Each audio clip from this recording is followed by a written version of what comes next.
Good morning. मी Shri Vitthal Randavane, HSC vocational विभाग, RBNB college Shrirampur, construction technology या विषयासाठी पूर्णवेळ शिक्षक म्हणून कार्यरत आहे. आज मी इयत्ता 12वी construction technology paper 1 construction technologies हा विषय सुरू करणार आहे आणि त्यातील दुसरा टॉपिक कॉन्क्रीटचे घटक. तर मागील लेक्चरमध्ये मी कॉन्क्रीटचे घटक सुरू केलेलं होतं. त्यामध्ये सिमेंट आणि ॲग्रिगेट असे 2 घटक युनिट्स मी सुरू केलेले होते, कवर केलेले आहे, पूर्ण केलेले आहे.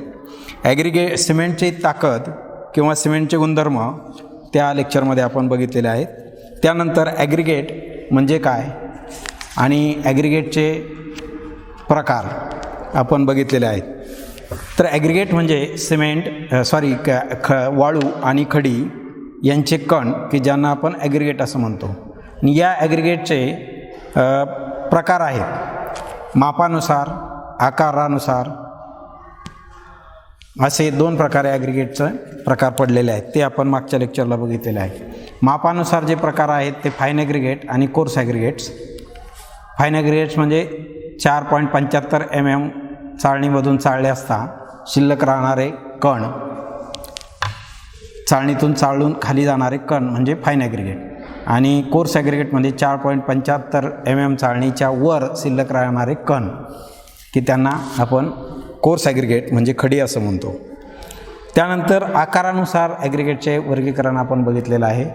त्यामध्ये गोलाकार ॲग्रिगेट, टोकदार ॲग्रिगेट, चपटे ॲग्रिगेट आणि अनियमित आकाराचे ॲग्रिगेट्स असे ॲग्रिगेटचे प्रकार पाहिलेले आहेत आपण.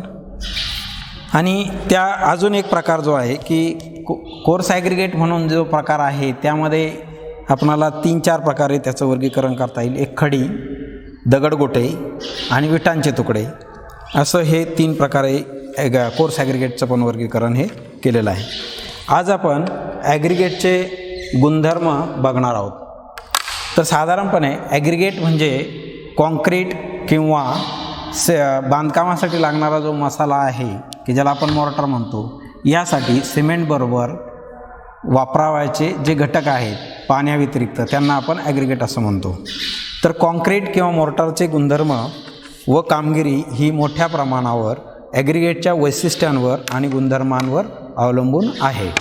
म्हणजे कॉन्क्रीटचे जे काय कार्य आहे किंवा त्याचं जे गुणधर्म आहे, कॉन्क्रीटमध्ये जे गुणधर्म प्राप्त कॉन्क्रीटला होतात ते सर्व गुणधर्म ॲग्रिगेटच्या वैशिष्ट्यांवर आणि गुणधर्मांवरच अवलंबून असतं. सामान्यपणे कॉन्क्रीटसाठी वापरण्यात येणारे ॲग्रिगेट हे स्वच्छ, कठीण, मजबूत आणि योग्य आकाराचे व योग्य प्रकारे त्याचे ग्रेडिंग म्हणजे स्क्रुटनिटी किंवा विभागणी केलेले असले पाहिजे. तसेच त्यांच्यामध्ये माती किंवा इतर सेंद्रिय पदार्थ मिसळलेले नसावेत. जर हे घटक त्यामध्ये मिसळलेले असतील, माती किंवा सेंद्रिय पदार्थ म्हणजे काय की झाडांचा पालापाचोळा, प्राण्यांची विष्ठा, पुन्हा वाऱ्याबरोबर वाहून आलेला कचरा यासारख्या गोष्टींना सेंद्रिय पदार्थ असं म्हणतात. आणि ॲग्रिगेटमध्ये हे घटक मिसळण्याची शक्यता नाकारता येत नाही. जर हे घटक मिसळलेले असतील तर त्यामुळे काय होतं की जे आपण कॉन्क्रीट किंवा मॉर्टर तयार करतो त्या तयार केलेल्या बांधकामावर किंवा भागावर चिरा पडणे, फुगणे, मऊपणा येणे आणि हळूहळू तो भाग निखळणे म्हणजे कॉन्क्रीटचे पोपडे निघणे, किंवा मॉर्टर असेल तर त्याचं प्लास्टरला किंवा दर्जा भरलेले असतील तर दर्जा भरलेल्या ठिकाणी ते काही कालावधीनंतर निखळणे यासारखे भौतिक आणि रासायनिक बदल आपणाला काही कालावधीनंतर दिसून येतात. आणि म्हणून कॉन्क्रीटसाठी वापरावयाच्या ॲग्रिगेटचे गुणधर्म आणि त्यांची माहिती आपण घेणं आवश्यक आहे. तर पहिला गुणधर्म जो आहे कॉन्क्रीटचा, ॲग्रिगेटचा, तो म्हणजे ॲग्रिगेटची ताकद. तर ॲग्रिगेटची ताकद हा भाग कॉन्क्रीटच्या किंवा मॉर्टरच्या गुणधर्मावर परिणाम करणारा एक विशेष आणि महत्त्वाचा भाग आहे. कॉन्क्रीटची ताकद त्यामध्ये असणाऱ्या ॲग्रिगेटच्या बल्क ऑफ ॲग्रिगेट किंवा त्याला आपण ताकदीपेक्षा जास्त नसावी. म्हणजे ॲग्रिगेटची जी ताकद आहे ही ताकद कॉन्क्रीटचीच ताकद आहे असं म्हणायला काय हरकत नाही.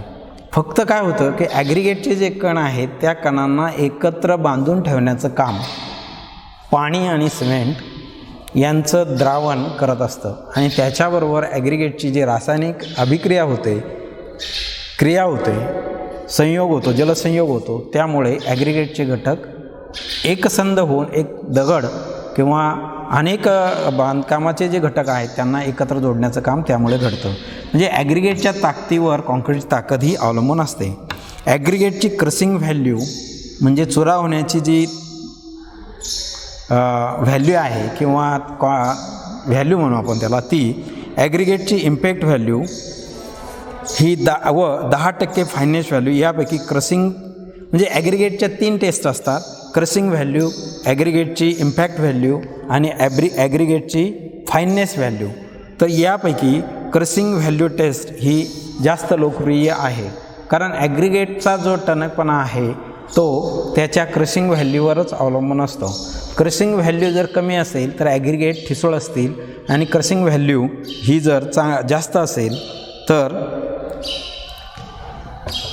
ॲग्रिगेट हे मजबूत आणि कठीण असतील आणि त्यामुळे ते ताकदवान असतील.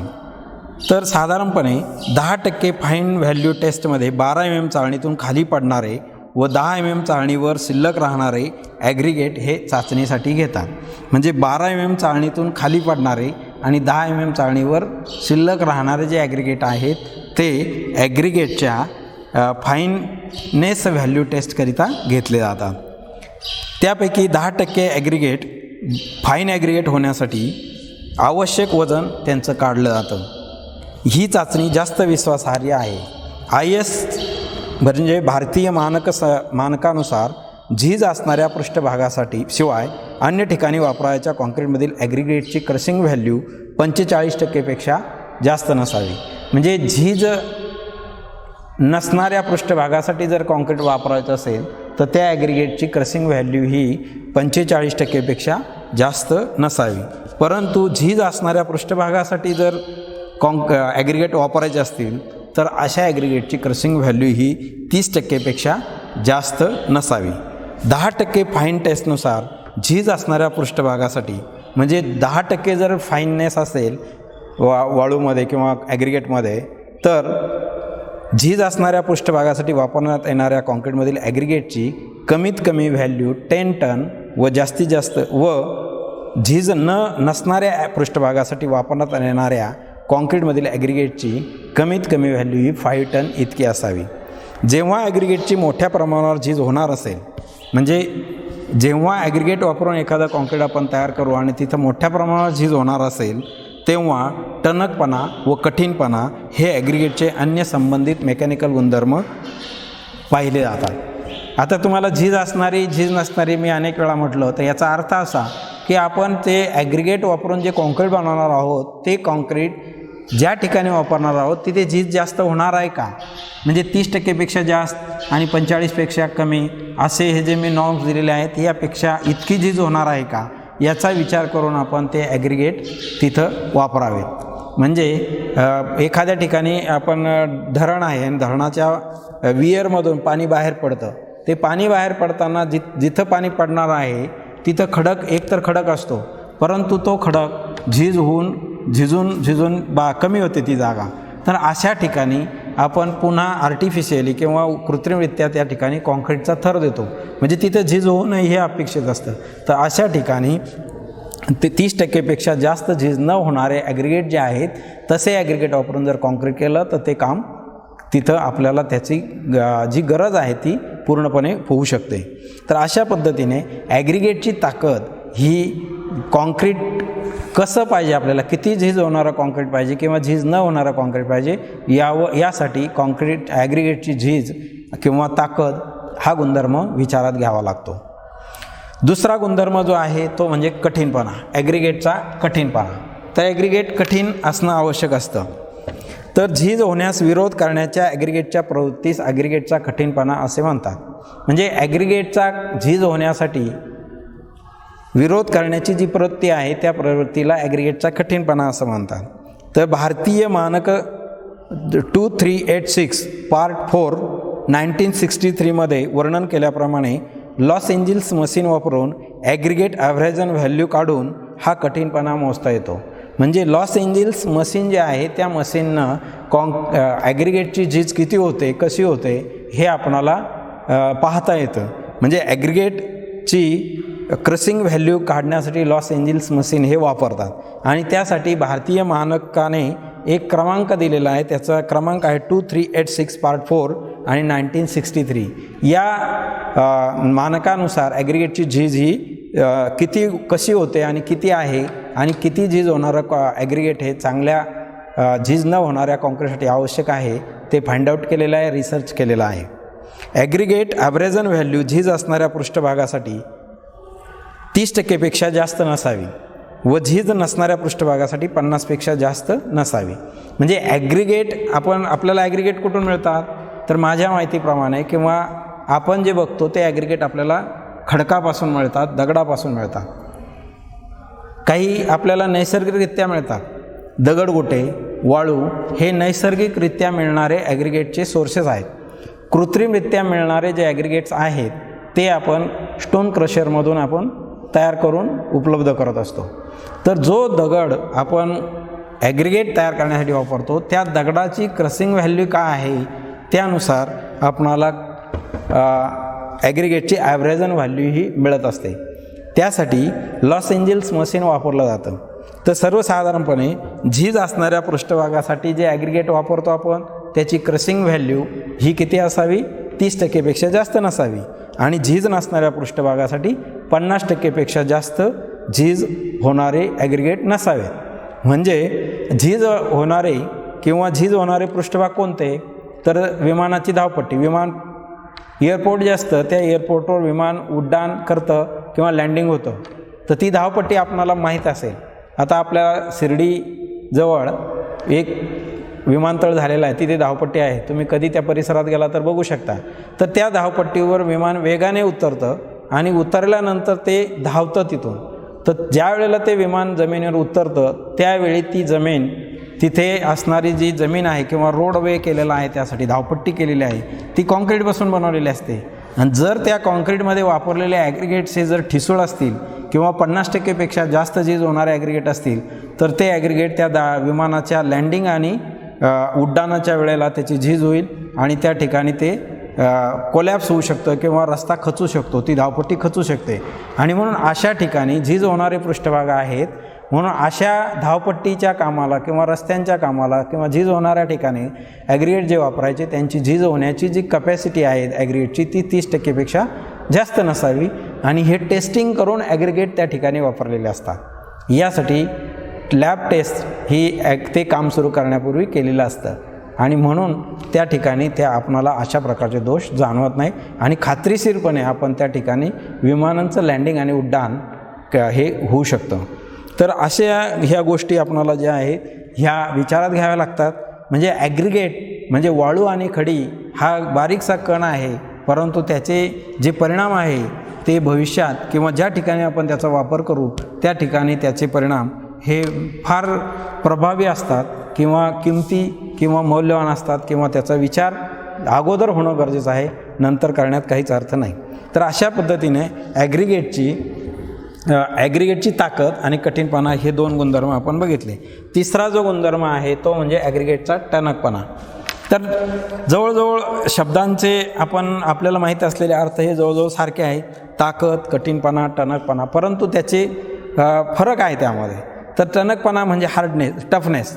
तर आघातामुळे बिघाड किंवा अपयशी होण्यास विरोध करण्याच्या ॲग्रिगेटच्या प्रवृत्तीस ॲग्रिगेटचा टणकपणा असे म्हणतात. म्हणजे ॲग्रिगेट ज्या ठिकाणी वापरलेले आहेत त्या ठिकाणी काही आघात झाला तर त्यामुळं त्या आघात होण्याला ते ॲग्रिगेट चांगल्या प्रकारे विरोध करू शकत असतील तर ते ॲग्रिगेट टणक आहेत किंवा त्या ॲग्रिगेटमध्ये टणकपणा चांगल्यापैकी आहे असं म्हणता येईल. तर यासाठी भारतीय मानक क्रमांक 2386 पार्ट 4 1963 नुसार ॲग्रिगेटची इम्पॅक्ट व्हॅल्यू काढून ॲग्रिगेटचा टणकपणा मोजता येतो. हा भागसुद्धा रिसर्च केलेला आहे आणि त्यानुसार त्याला हा क्रमांक दिलेला आहे 2386 पार्ट 4 1963. तर ॲग्रिगेटचा जो इम्पॅक्ट व्हॅल्यू आहे किंवा ज्याला आपण टणकपणा टफनेस म्हणतो तो ह्या नंबरनुसार रिसर्च करून शोधून काढलेला आहे. झीज असलेला पृष्ठभाग सोडून अन्य ठिकाणी वापरण्यात येणाऱ्या कॉन्क्रीटमधील ॲग्रिगेटची इम्पॅक्ट व्हॅल्यू ही 45% जास्त नसावी. म्हणजे जेथे झीज आहे तो पृष्ठभाग सोडून अन्य ठिकाणी 45% जास्त नसावी. तर झीज असलेल्या पृष्ठभागासाठी वापरण्यात येणाऱ्या कॉन्क्रीटसाठी ॲग्रिगेटची इम्पॅक्ट व्हॅल्यू ही 30% जास्त नसावी. म्हणजे इम्पॅक्ट व्हॅल्यू ही 30% जास्त केव्हा नको आहे, तर ज्या ठिकाणी ॲग्रिगेटची झीज होणार आहे अशा ठिकाणी 30% जास्त झीज होणार नाही किंवा कमी झीज होणारे ॲग्रिगेट वापरले गेले पाहिजेत. तर असा हा टणकपणाचा गुणधर्म हा म्हणजे धावपट्टीचं उदाहरण मी देईल किंवा अजून आपणाला काही अशी उदाहरणं देता येतील की जिथे ठोकठाक होते त्याला टणकपणा त्या ठिकाणी कॉन्क्रीटला आवश्यक आहे. तर अशा ठिकाणी आपल्याला ह्या टणकपणा ॲग्रिगेटचा विचारात घ्यावा लागेल. वारंवार तेच शिफ्ट होतं त्या ठिकाणी मजबूत ॲग्रिगेट असणारं कॉन्क्रीट असणं गरजेचं आहे. नेक्स्ट, ॲग्रिगेटच्या कणांचा आकार व पोत. तर ॲग्रिगेटचा आकार आणि पोत. तर आपण ॲग्रिगेटचा आकार किंवा आकारानुसार ॲग्रिगेटचे प्रकार आपण पाहिले. गोलाकार ॲग्रिगेट, अनियमित आकाराचे ॲग्रिगेट, टोकदार ॲग्रिगेट, चपटे ॲग्रिगेट्स. तर भौतिक गुणधर्म जसे आकार आणि पोत व खडबडीतपणा ताज्या कॉन्क्रीटच्या कार्यसुलभतेवर परिणाम करतात. म्हणजे ॲग्रिगेटचे जे भौतिक गुणधर्म आहे ते ताज्या कॉन्क्रीटच्या फ्रेश कॉन्क्रीटच्या कार्यसुलभतेवर परिणाम करतात. तसेच मोर्टार व ॲग्रिगेट यामधील बॉन्डवर देखील परिणाम करतात. म्हणजे फ्रेश कॉन्क्रीट जर आपण तयार करत असू तर त्यावर ॲग्रिगेटचे पोत आणि आकार हे घटक कार्य करत असतात. म्हणजे ताज्या कॉन्क्रीटवरच ॲग्रिगेटचा आकार आणि पोत हे परिणाम करतात. आता तो कसा करतात ते आपण बघूया. तर यापूर्वी पाहिल्याप्रमाणे ॲग्रिगेटचे वर्गीकरण मी मगाशी पण सांगितलं. गोलाकार, अनियमित आकाराचे, अँग्युलर किंवा टोकदार आणि चपटे ॲग्रिगेट्स असे ह्या 4 गटामध्ये ॲग्रिगेटचे आकारानुसार वर्गीकरण हे झालेलं आहे. गोलाकार ॲग्रिगेट म्हणजे स्टोन क्रशरमध्येच गोलाकार आकार दिलेला असतो आणि चपटे टोकदार ॲग्रिगेट म्हणजे स्टोन क्रशरमध्येच ॲग्रिगेटच्या कणांना टोका काढलेले असतात, अँग्युलर असतात ते. आणि अनियमित आकाराचे म्हणजे ह्या दोन्हींचं मिक्सिंग त्यामध्ये असतं. आणि फ्लॅकी किंवा चपटे ॲग्रिगेट म्हणजे शंख शिंपले या किंवा लांबट आकाराचे वाळूचे दगडांचे कण की जे आपल्याला नैसर्गिकरित्या मिळतात त्यांना फ्लॅकी ॲग्रिगेट असं म्हणतात. तर अशा 4 गटामध्ये ॲग्रिगेट आकारानुसार विभागलेले आहेत. तर गोलाकार ॲग्रिगेटला आवश्यक कार्यसुलभता म्हणजे ॲग्रिगेटमुळे कॉन्क्रीट किंवा मोर्टारला कार्यसुलभता प्राप्त होत असते. आणि ॲग्रिगेट ही कार्यसुलभता कॉन्क्रीट किंवा मोर्टारचा वापर जिथे आपण करू त्या कामावर ती परिणाम करत असते. उदाहरण द्यायचं झालं तर तुम्हाला मी असं सांगेन की आपण कॉन्क्रीट मिश्रण करत असतो हँड मिक्सिंगनं. तर काय करतो, सुरुवातीला आपण कठीण पृष्ठभागावर प्रमाणानुसार वाळू मोजून घेतो. वाळू जेवढं काय प्रमाण आहे ते प्रमाणानुसार मोजून घेतो. त्यानंतर वाळू पसरवतो ती मोजलेली, त्याच्यावर प्रमाणानुसार अगोदर खडी घेतो, नंतर त्यावर वाळू टाकतो आणि त्यानंतर त्या प्रमाणानुसार टाकलेल्या वाळू आणि खडीच्या ढिगावर सिमेंट टाकतो प्रमाणानुसार. ते कोरडं मिश्रण आपण खोऱ्याच्या साहाय्यानं 3-4 वेळा मिसळत असतो. कोरडं त्याला ज्या वेळेला एकसारखा रंग प्राप्त होईल त्यावेळी त्याच्या मध्यभागामध्ये आपण एक खड्डा करतो, त्याला आपण आळं म्हणतो. आणि त्यामध्ये सिमेंट किती घेतलं आपण, प्रति गोणी 25 ते 30 लिटर पाणी लागतं. या हिशोबानं आपण त्या ठिकाणी पाणी मिसळत असतो आणि पाणी मिसळल्यानंतर ते ॲग्रिगेट आपण पुन्हा खोऱ्याच्या साहाय्यानं आपण रिमिक्सिंग करत असतो. म्हणजे कोरडं मिश्रण 3-4 वेळा मिसळल्यानंतर कोरड्या ॲग्रिगेटच्या कणांना, खडी आणि वाळूच्या कणांना सिमेंटमुळं एकसारखा रंग प्राप्त झाला पाहिजे. हे करत असताना ते काम कार्यसुलभ होणं म्हणजे कॉन्क्रीटच्या घटकांची कार्यसुलभता असं म्हणतात. बऱ्याच वेळा काय होतं की मोठे खडीचे कण असतील किंवा वाळूचे कण मोठे असतील तर आपल्याला ते कॉन्क्रीटचं कोरडं मिश्रण मिसळवताना मिसळणाऱ्या व्यक्तीला खूप त्रास होतो, तकलीफ होते. त्याला योग्य रंग 3-4 मिसळणीनंतरही प्राप्त होत नाही.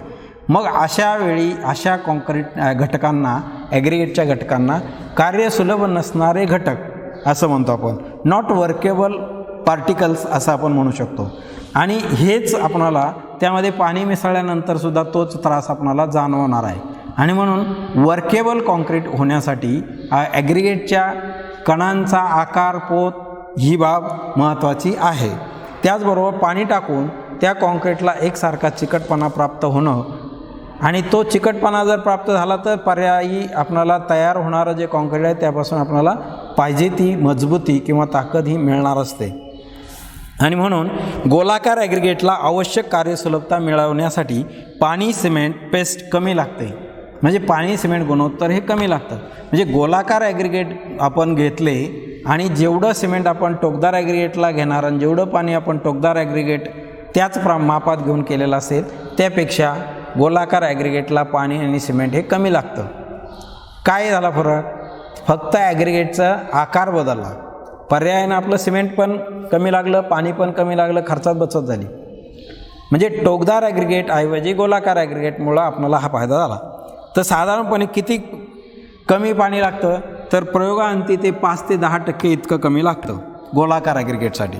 तसेच वाळूचं प्रमाण 3 ते 5% सुद्धा कमी घ्यावं लागतं. म्हणजे वाळूसुद्धा कमी घ्यावी लागते.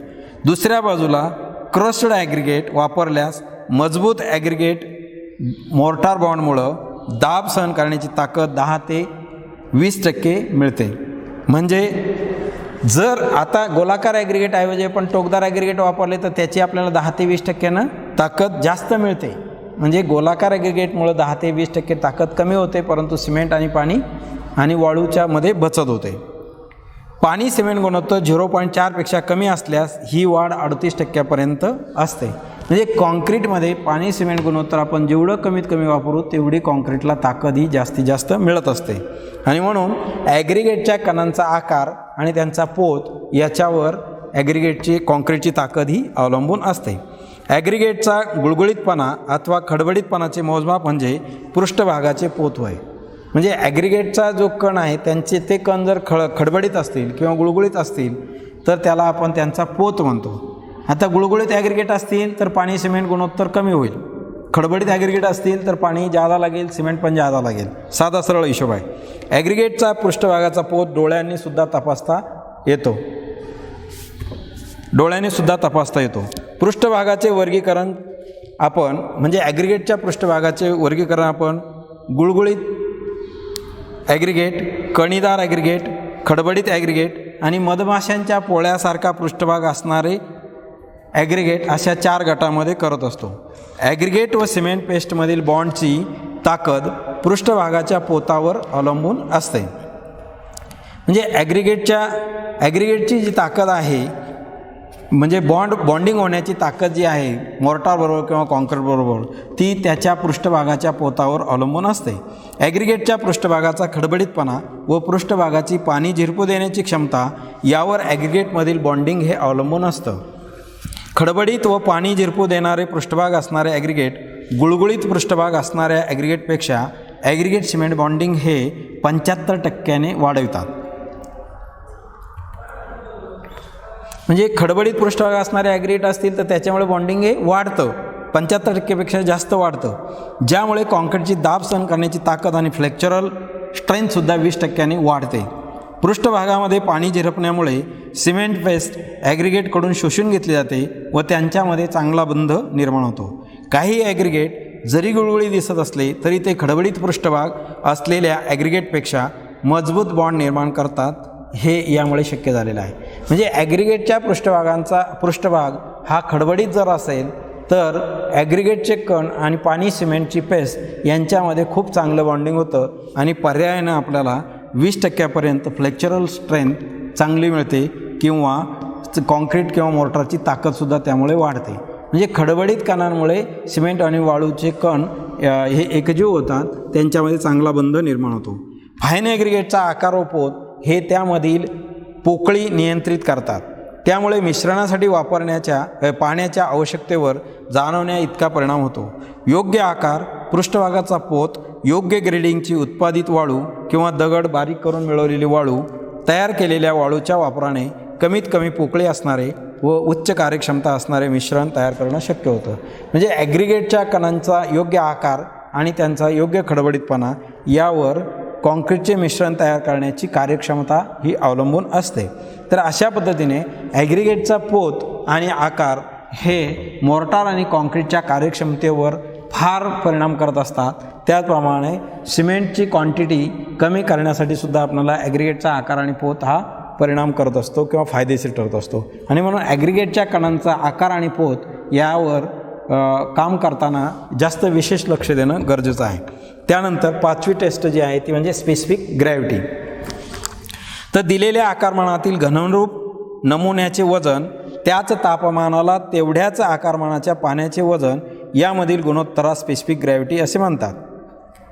म्हणजे एखाद्या नमुन्याचे घनरूप वजन व त्याच तापमानाला तेवढ्याच आकारमानाच्या पाण्याचे वजन म्हणजे एखाद्या घनरूप पदार्थाचं आणि पाण्याचं गुणोत्तर यांच्या आकारमानाचं गुणोत्तर म्हणजे स्पेसिफिक ग्रॅव्हिटी होय. ॲग्रिगेटच्या स्पेसिफिक ग्रॅव्हिटीचा उपयोग कॉन्क्रीट मिक्स डिझाईन कॅल्क्युलेशनसाठी होतो. म्हणजे ॲग्रिगेटची स्पेसिफिक ग्रॅव्हिटी आपण केव्हा विचारात घेतो तर त्याचं डिझाईन मिक्स तयार करण्यासाठी म्हणजे खडी वाळू सिमेंट यांचं प्रमाण काय घ्यायचं त्यासाठी त्याचा उपयोग हा होतो. काय चालू देऊ ना ओके त्यासाठी होत असतो. म्हणजे कॉन्क्रीटमध्ये जे घटक वापरतो आपण किंवा मोर्टारसाठी वाळू सिमेंट खडी हे जे वापरत असतो किंवा पाणी यांचं प्रमाण ठरवण्यासाठी स्पेसिफिक ग्रॅव्हिटी जी आहे ॲग्रिगेटची ती विचारात घेतली जाते. ॲग्रिगेटच्या स्पेसिफिक ग्रॅव्हिटीचा उपयोग कॉन्क्रीट मिक्स डिझाईन ठरवण्यासाठी होतो. प्रत्येक घटकाची स्पेसिफिक ग्रॅव्हिटी माहीत असल्याने त्याच्या वजनाचे रूपांतर घन आकारमानात करता येते. आपल्याला माहीत आहे की आपण कॉन्क्रीटचं घटक जे आहेत ते मोजून घेतो. आपण जनरली साईटवर प्रॅक्टिसला काय करतात घमेल्याने मोजून घेतात परंतु ती परफेक्ट पद्धत नाही. किरकोळ छोट्या कामांकरता किंवा खेड्यावर काम करतो म्हणून ती ठीक आहे. परंतु जे इंजिनिअरिंग किंवा मिलिटरी इंजिनिअरिंग वर्क्स जे असतात शासकीय कामं असतात त्यासाठी त्या घमेल्याचा विचार केला जात नाही. तर वाळू खडी आणि ही घनमीटरमध्ये प्रमाणानुसार आकारमानानुसार मोजून घेतात किंवा वजनानुसार मोजून घेतात आणि हे वजनाचं रूपांतर घन आकारमानात करता येतं. म्हणजे प्रत्येक वेळेला वजन काटा वापरणं योग्य होत नाही म्हणून त्यासाठी घन आकारमान हे एकक वापरून ते घटक मोजून घेतले जातात आणि यासाठी स्पेसिफिक ग्रॅव्हिटी हा भाग विचारात घ्यावा लागतो. ॲग्रिगेटचा दर्जा व गुणधर्माबाबतची मौल्यवान माहिती स्पेसिफिक ग्रॅव्हिटीमुळे मिळते. म्हणजे ॲग्रिगेट हे कसे आहेत त्यांचे गुणधर्म कसे आहेत योग्य आहेत की नाही हे माहिती होण्यासाठी स्पेसिफिक ग्रॅव्हिटीचा उपयोग हा नक्की होतो. स्पेसिफिक ग्रॅव्हिटी जास्त असल्यास ॲग्रिगेट कठीण व मजबूत असतात. म्हणजे स्पेसिफिक ग्रॅव्हिटी जर जास्त असेल तर ॲग्रिगेट कठीण आणि मजबूत आहे हे लक्षात घ्यायचं. विशिष्ट प्रकारच्या ॲग्रिगेटची स्पेसिफिक ग्रॅव्हिटी नमूद केल्यापेक्षा कमी अथवा जास्त असल्यास ॲग्रिगेटचा आकार व ग्रेडिंग बदलले असल्याचे निर्देश आहेत. म्हणजे विशिष्ट आकाराचे प्रकारचे ॲग्रिगेटची स्पेसिफिक ग्रॅव्हिटी नमूद करण्यापेक्षा कमी अथवा जास्त असल्यास ॲग्रिगेटचा आकार आणि ग्रेडिंग बदललेले असल्याचे निर्देशक असतात. IS 2386 पार्ट 3 1963 नुसार स्पेसिफिक ग्रॅव्हिटी बरोबर C/A-B पाणी शोषून घेण्याची क्षमता बरोबर A-C/C × 100.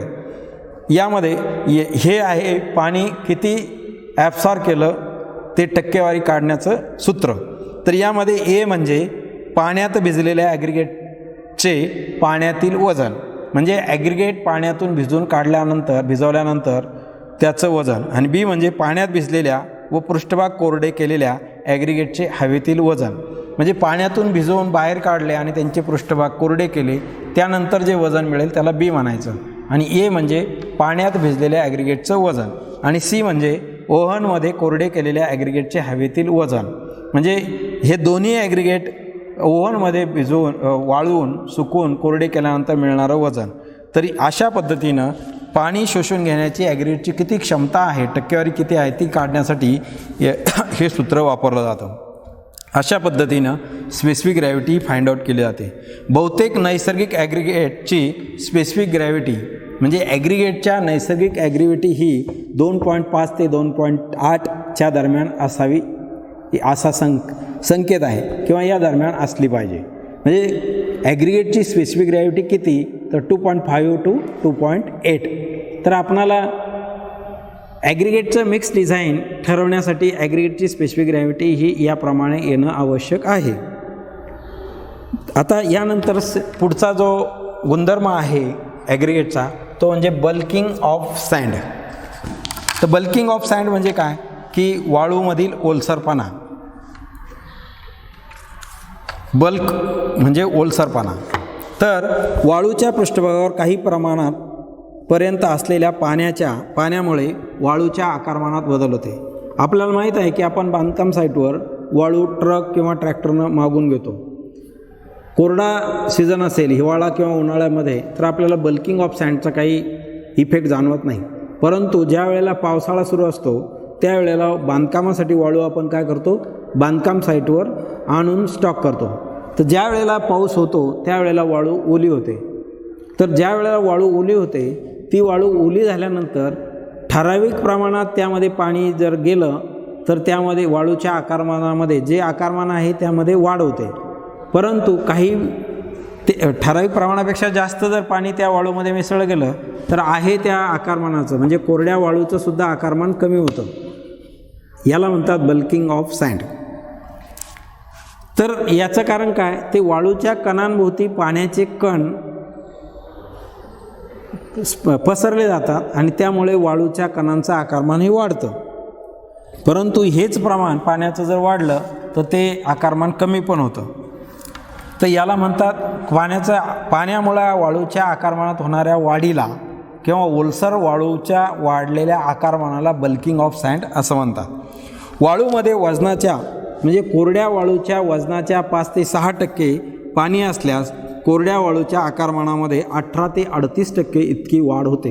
म्हणजे 5 ते मूळ कोरड्या वाळूच्या वजनामध्ये 5 ते 6% एवढं पाणी जर मिसळलं तर ॲग्रिगेटचं आकारमान किती वाढतं, 18 ते 38%. तर ज्या वेळेला आपण मिक्स डिझाईन तयार करतो त्यावेळेला अशा पद्धतीनं जर 5 ते 6% ओलसरपणा असेल आणि आपण जर रुटीन नेहमीप्रमाणे जर आकारमानानुसार वाळू घेत असू तर वाळूच्या आकारमानात झालेली 18 ते 38% वाढ ही कुठं मर्ज होणार आणि मग मिक्स डिझाईन आपलं बदललं जाईल आणि पर्यायाने कॉन्क्रीट किंवा मोर्टारच्या ताकदीवर फार मोठा परिणाम आपल्याला भविष्यात जाणून येईल.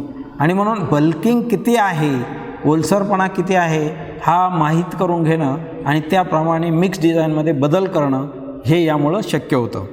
जेव्हा पाण्याचे प्रमाण 10%पेक्षा जास्त होते तेव्हा वाळूचे आकारमान म्हणजे बल्किंग कमी होऊ लागतं. म्हणजे 5 ते 6% एवढं पाणी जर असेल तर आकारमान वाढतं. पण याच्या पुढं जर पाण्याचं प्रमाण 6%च्या पुढं किंवा 10%च्या पुढं गेलं तर वाळूचं आकारमान जे मूळ आहे, कोरड्या वाळूचं जे आकारमान आहे त्याच्यामध्ये सुद्धा घट होते. म्हणजे त्यावेळेला सुद्धा आपल्याला काय करावं लागतं, मिक्स डिझाईनचं प्रमाण हे बदलायला पाहिजे.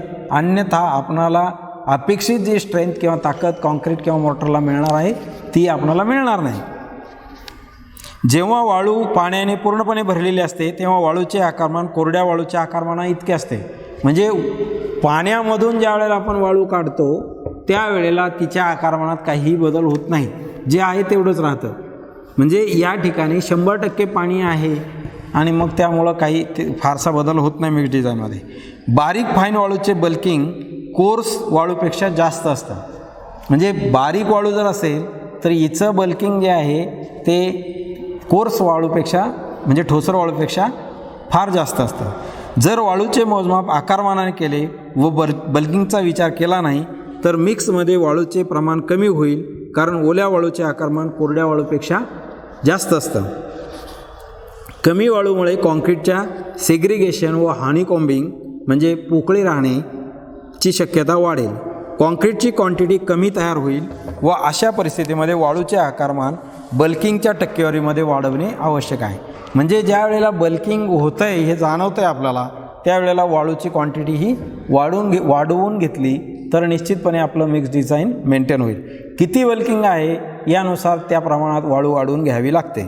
जर वाळूचे आकारमान बल्किंगच्या प्रमाणात वाढवले नाही व 15% बल्किंग असल्यास 1:2:4 प्रमाणातील कॉन्क्रीट प्रमाण प्रत्यक्षात 1:1.74 व 4 या प्रमाणात मिळेल. बल्किंग 15 ते 30% वाढल्यास कॉन्क्रीटच्या ताकदीमध्ये 14% वाढ होईल. जर मिक्स डिझाईनमध्ये वाळूच्या बल्किंगचा विचार केला नाही तर कॉन्क्रीटच्या ताकदीमध्ये 25% फरक पडू शकतो. म्हणजे लगेच कॅल्क्युलेशन सुरू होतात. पर्यायानं जे कॉन्क्रीट आपल्याला मिळणार आहे त्याची ताकद किती मिळणार आहे. तर जर बल्किंग हे 15% इतका असेल तर 25% कॉन्क्रीटची ताकद कमी पडेल. आणि म्हणून ही 25% कमी झालेली ताकद आपल्याला चालेल का. पर्याप्त मिळणाऱ्या कॉन्क्रीटला नाही चालणार. आणि म्हणून आपल्याला काय विचार करावा लागेल तर कॉन्क्रीटचं बल्किंग किती आहे त्या प्रमाणात सँड वाढून घेणं गरजेचं आहे. यानंतर पुढचा जो भाग आहे बल्क डेन्सिटी. तर बल्क डेन्सिटी ॲग्रिगेट पुढचा जो गुणधर्म आहे तो म्हणजे बल्क डेन्सिटी.